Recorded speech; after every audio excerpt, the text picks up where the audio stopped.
Welcome to the Home Inspector Marketing Podcast. Because you're a home inspector looking to increase your sales, improve your cash flow, and boost your bottom line, you are in the right place. For additional training resources on how you can grow your home inspection business, go to microreturns.com right now. And now, here's the podcast. Hi, this is Mike Crow, and I run a home inspection business. In fact, I've run a couple of home inspection businesses. The true joy for me, though, has been helping literally thousands of home inspectors build really solid home inspection businesses as well. We can help a single-man operation be able to do over $300,000 a year, maybe all the way up to $400,000 a year as a single inspector operation. Even better for me is the 80-plus companies that we have helped be able to build million-dollar home inspection businesses. I would like to help you be able to do the same thing. Howdy, this is Mike Crow again, coming to you from the Dallas-Fort Worth, Texas, from our studios here, our world headquarters, as we like to say it. And so we've been talking about the E-Myth. We've been talking about the E-Myth Revisited. I would highly recommend you get the book. By the way, when somebody joins our coaching program or whatever, we send them this book almost always, or we give it to them when they come in and ride with us, because it is the foundation of everything that I teach, everything that I want you to understand to put into your business. Now, the cool thing is that this is like, again, the foundation. But you wouldn't buy just the foundation if you want a house, right? Having a great foundation is a great start. But then imagine we're putting up the studs, the walls, the roof, and the heating, the air conditioning, the plumbing, all of that. That's kind of where we take what I'm teaching you here with the E-Myth after that. And but I want to go through the E-Myth. I want to go through it. I want you to go through it with me. I want you to hear and see each part of it, because, again, without a good, solid foundation, the rest of it will all be shaky and or not built properly. I had to go back into my business years ago and rebuild the foundation. Think about how difficult that can be. So in that first business, I eventually ended up selling it, and I had to, when I started my coaching business, what I then did was bought another home inspection business and had to rebuild it as well. I literally had to jack that business up, take the foundation out under it, and put a new foundation under it. Once I got that done, that business took off. That business was doing about $300,000 a year. We then moved it to $600,000 a year. My son moved it to, took over as general manager, moved it to $1 million, then $1.4 million, then $2 million. And we have been doing $2 million since. I can't remember how long now. And so it's been great.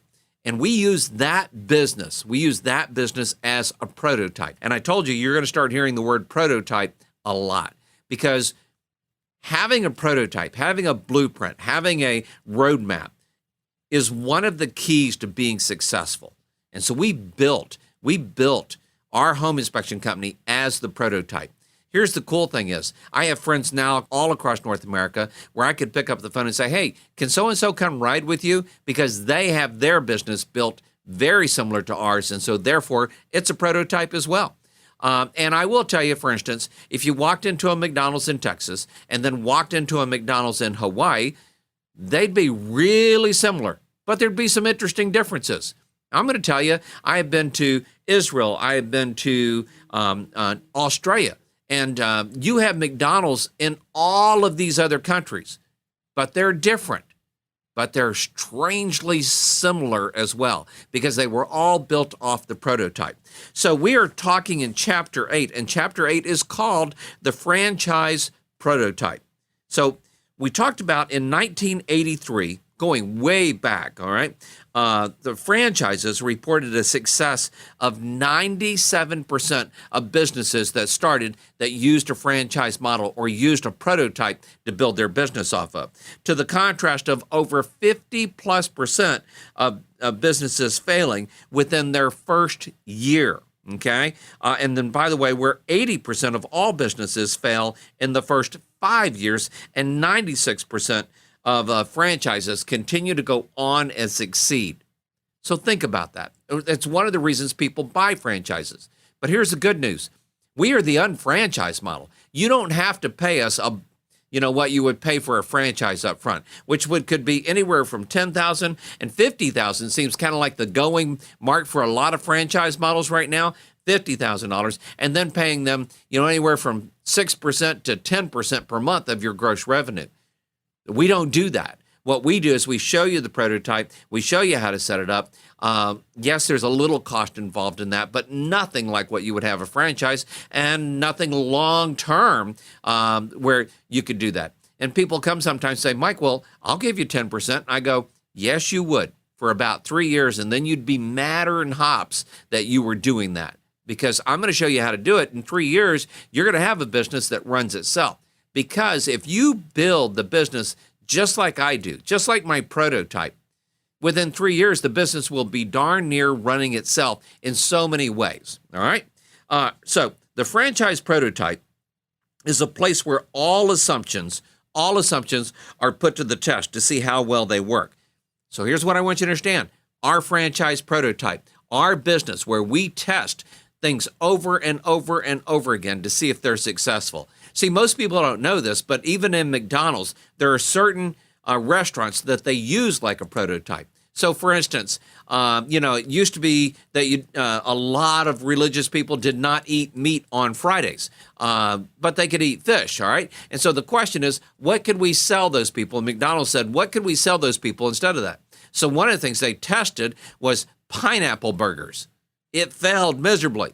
And they put it up against another contest where it was fish burgers, okay, or fish sandwiches. And it blew it out of the water, which is why McDonald's today has a fish sandwich, okay? And one of the few, actually, that really have it out there, and it's readily available for people. But they tested it in their prototype stores to see which one would work, and then they put it out to all of their stores. And so that's what we've done here with our prototype, is we test things over and over and over again. And sometimes people come in and go, oh man, all I want to do, and especially back in the 80s, they would say, all I need to do is make sure I have a really good ad out in the Yellow Pages and I'm going to be great. And I told them even then, the Yellow Pages are going to go away. Now when I say that, everybody goes, well, duh, of course. But that wasn't the case in the 80s. I mean, Yellow Pages were still being delivered onto their front porch and everything, and people were still using them. None of us hardly ever see one anymore. So the question is, what's getting ready to go away now that you don't realize is getting ready to go away? What is coming into place now that you don't realize is getting ready to come into place now? So in the prototype, we test all these things. One of the things that we've been testing I created a program I called Big Bang Marketing, and it's Maven-driven marketing. The Maven-driven marketing is designed to get people to refer business to us on a regular basis. It is the number one most effective marketing technique in the home inspection world, and honestly, every business we've tested it in, it just surpasses everything they've already got. So a person starting a business doesn't have to have this impossible dream, going through the chaotic and undisciplined parts of building a business. All they have to do is follow the blueprint. All they have to do is follow the roadmap. All they have to do is build their business like the prototype. And we have now helped over 100 businesses become million-dollar businesses because that's exactly what they did, was they followed our prototype. And the great news is that now there's like 100 prototypes out there in the world that I can pick up the phone and say, hey, Jerry, can this person come ride with you? Hey, Jeff, can this person come ride with you? Hey, Mary, can this person come ride with you? And they all say, well, yeah, sure. And they walk into a business that is now a prototype and just gone overboard. So the business owner basically takes a look at that. And he talks to the prototype people, and the prototype people say, let me show you how this works. And then the system that we put into place, never forget, systems, people, and then resources. The system runs the business, and the people run the systems. It says it right here in the book. And I'd kind of forgotten that as, 10 years, 20 years after I read this book and everything. And yet it says it right there. I should just put big marks on it and make sure and probably dog-ear this page, but it's in chapter 8 right there for you to see and for you to understand as well. You want to put systems in place, and then you want to put the people in there to run the system. The system becomes the solution to the problems that have, basically challenged all businesses out there. And then the human organizations and different people out there as well. It has challenged all types of businesses, all types of human organizations since the time that businesses have started. And what happens is that this will transform a business into a machine. It's funny, I have some friends that teach marketing and they call it, such and such machine. And honestly, now I realize that's where they got it from too, is right here. And my business is a machine run by people, and it just continually cranks out incredible information, numbers, and dollars for me and my family and all of the employees that work here. All right? And so it's very part. And it's driven by the integrity of each part running simultaneously and running in congruently with all the other parts. All of the parts working in concert with one realized objective: to make sure a home inspection is a good home inspection is done for the home buyer and make sure that they're happy. But that's just part of that formula. But that's what we're doing. So think about this. Discipline, standardization, and order are the watchwords that you're trying to find out. Is your prototype producing discipline, standardization, and order in your business? So when I start talking to people and I start talking about, well, here's what your report looks like. When I bought this home inspection business, they had 9 inspectors. They had 8 different types of reports that were being used. Every inspector had a different type of report, and I couldn't believe it. So one of the things I did was teach all the inspectors. I wanted them to use my prototype inspection report. And most people in the world out there doing home inspections are doing 30, 40, 50 pages of reports. My report's 15 pages. Think about that, 15 pages, all right? And most of them are putting 30, 40, 50 photos into their report. My report has 12 to maybe 18 photos.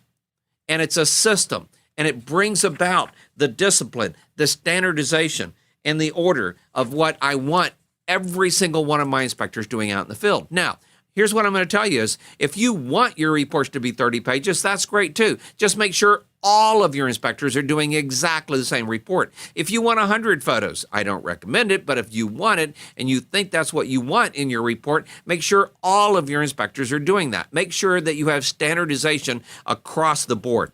All right. And nowhere has a business ever paid so much attention to the little things, to the system that guarantees that the customer and his expectations will be fulfilled in exactly the same way each and every time they use your service.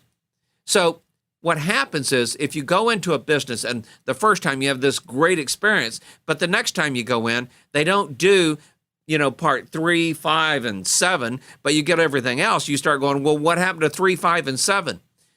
In a franchise, in a prototype, in a business where you have standardization, 1 through 7 happens every single time with every single inspection.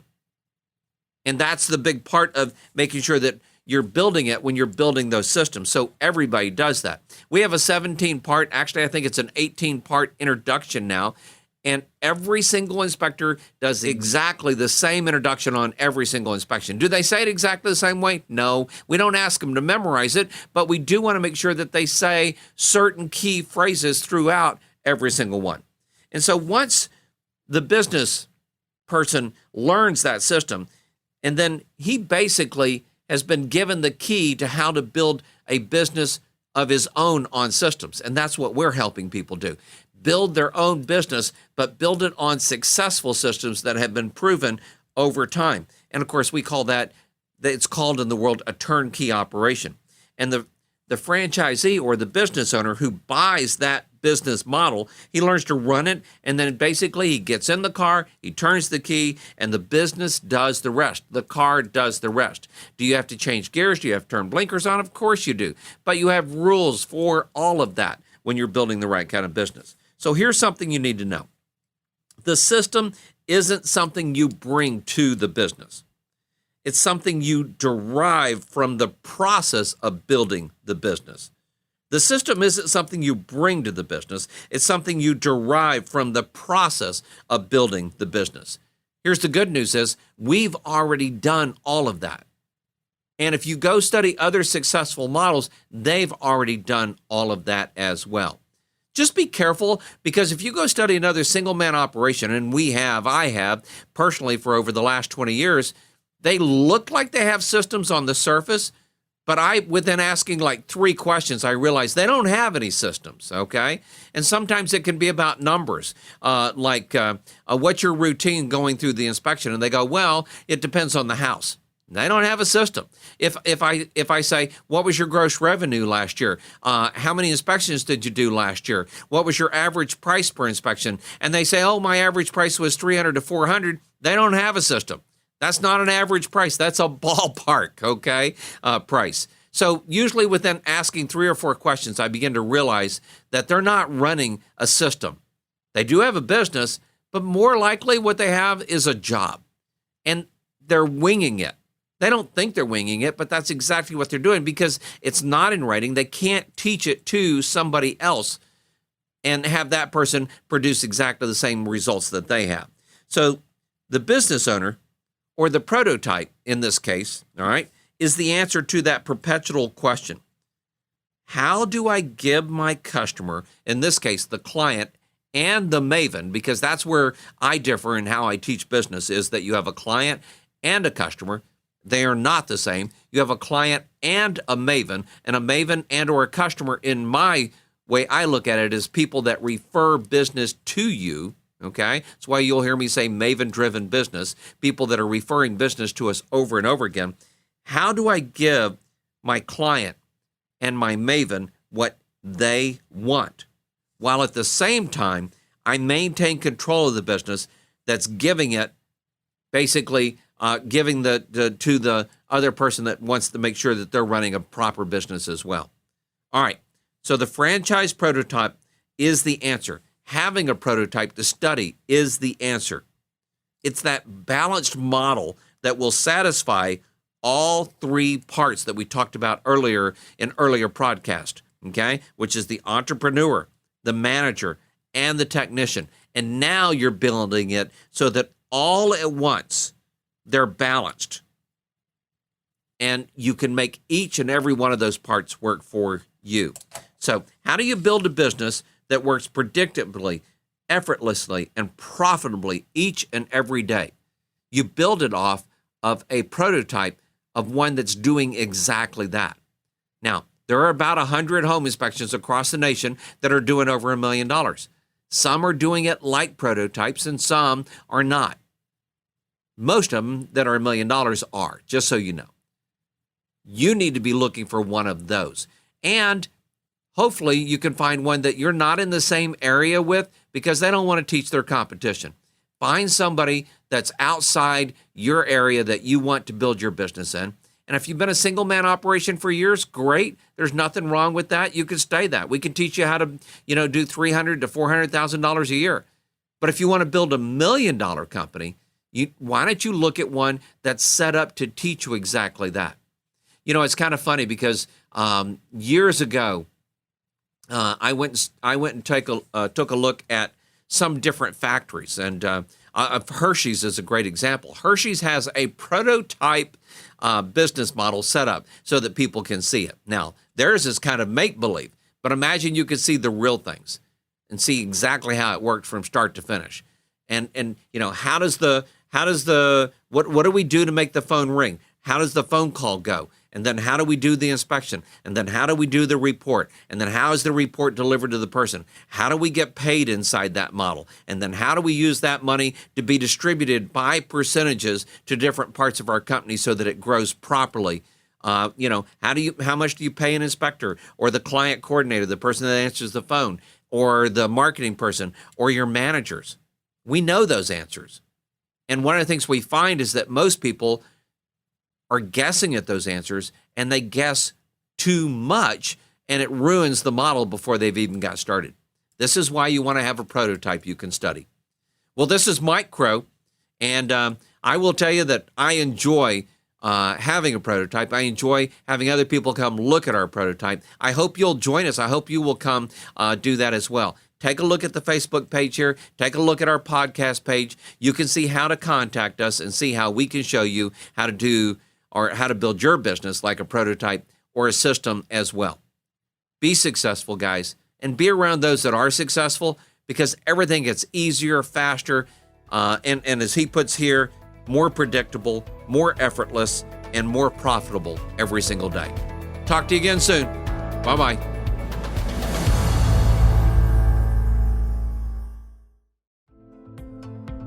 We hope you enjoyed the podcast, and as a friendly reminder, if you're looking to increase your sales, improve your cash flow, and boost your bottom line as a home inspector, go to microreturns.com right now.